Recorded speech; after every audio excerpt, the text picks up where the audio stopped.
The letter to Philemon is Paul's shortest letter at 335 Greek words. Philemon probably lived in Colossae, and this letter was probably taken there along with the letter to the Colossians. Paul was in prison, though he does not say where.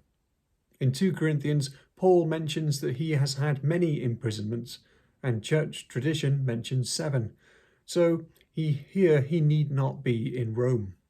He might be, in fact, in Ephesus, which would make a lot more sense of his hope to visit Philemon when released, as it's a lot nearer. Philemon is of some wealth and rank. This is indicated by the fact he has a slave and that a church meets in his home. Socially, he is superior to Paul, but Paul is a spiritual patron to Philemon, and he refers to his ability to command him in verse 8, which he does not want to do.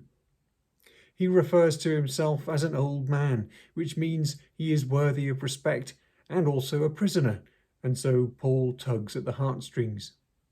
There is a lot of rhetoric on display in this short letter, and one feels that there are many social subtleties which we are unable to feel the full force of.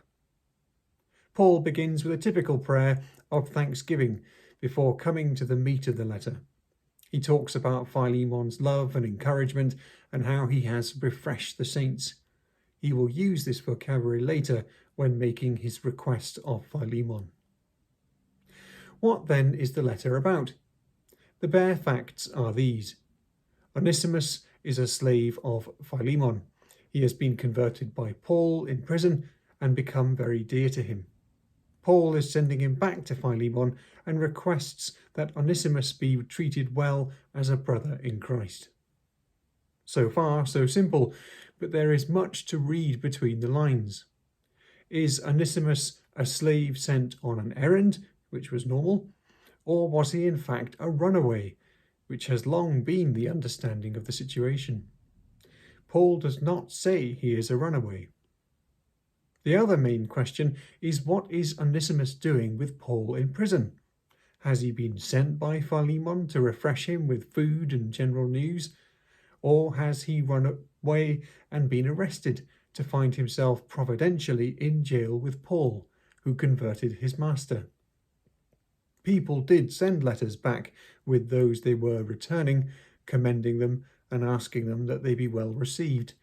And now Onesimus is a Christian, he should be treated differently by a brother in Christ. But Paul's strong use of rhetoric and his appeals to Philemon's character and reputation for helping the saints suggest more than a warm welcome is being requested. The offer to make payments for Onesimus is made in a formal and legally binding way and is not mere rhetoric. People could be sold into slavery to pay debts, so Onesimus could easily owe Philemon money. Also, buying and keeping slaves was an investment which would need to be compensated.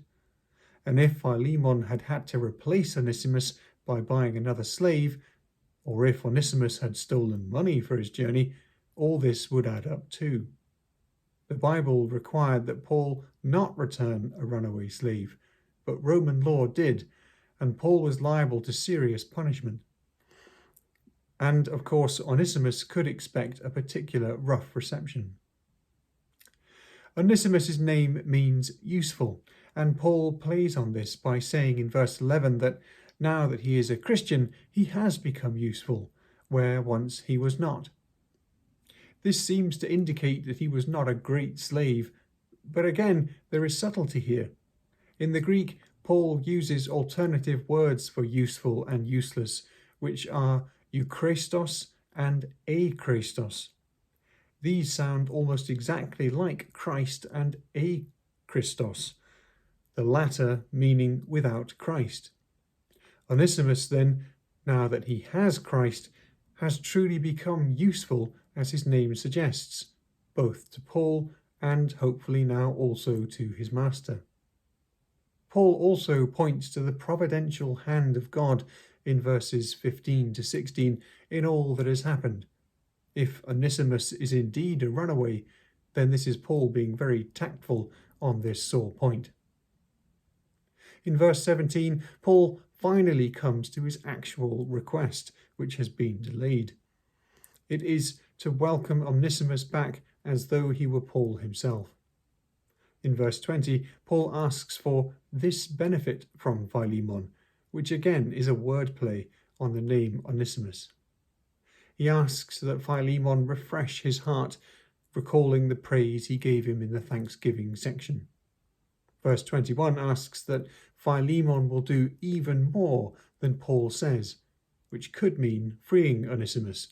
It might also mean that Paul hopes to have Philemon send Onesimus back to him.